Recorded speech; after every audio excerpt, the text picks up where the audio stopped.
Bien-aimé, en cette nouvelle année 2026, en tant qu'enfant de Dieu que tu es, si tu sers Dieu, le Seigneur Jésus-Christ, Fils de Dieu, pour recevoir le mariage, la réussite dans toutes tes entreprises, le travail, l'enfantement et tout ce qui concerne ces grâces et ces bénédictions, tu seras déçu.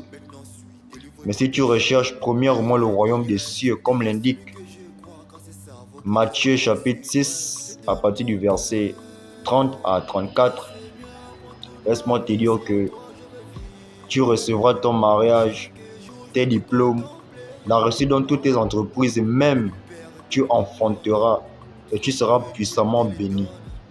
Car la priorité d'un enfant de Dieu, premièrement, c'est Dieu d'abord. Rechercher le royaume céleste, donc sa justice, sa sainteté, l'obéissance et la fidélité, tout ceci consiste premièrement le royaume des cieux.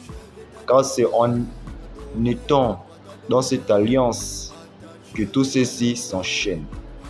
Mais si tu mets dehors, donc en deuxième position, le royaume des cieux, laisse-moi te dire que tu recevras bien, certes, ces choses, mais au lieu qu'elles seront à long terme, elles seront à court terme.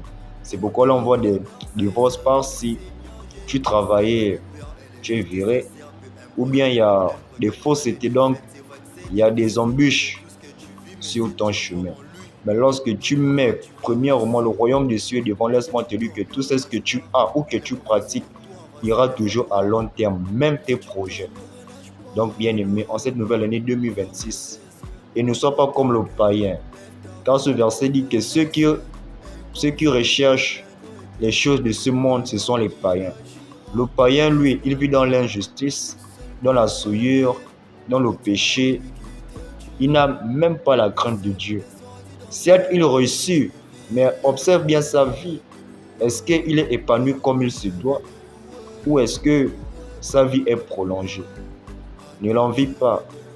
Mais toi, en tant que bien-aimé, le Seigneur Jésus-Christ a un meilleur projet pour toi. Même pour ton conjoint, ta progéniture, pour ta vie en un mot, bien-aimé. Ne sois pas distrait, mais recherche premièrement le royaume des cieux. En 2026, peut-être je t'agace, je te fatigue. Mais écoute cette parole, car plein de choses doivent changer et se passer dans ta vie. Mais il est temps que Dieu soit au centre de ton cœur et de tes pensées. Ainsi, comme lui-même le dit, que je réservais pour vous des projets de paix et non de malheur, afin de vous accorder un avenir et de l'espérance. Car plus tu sais, plus tu as, et plus tu as, plus tu es.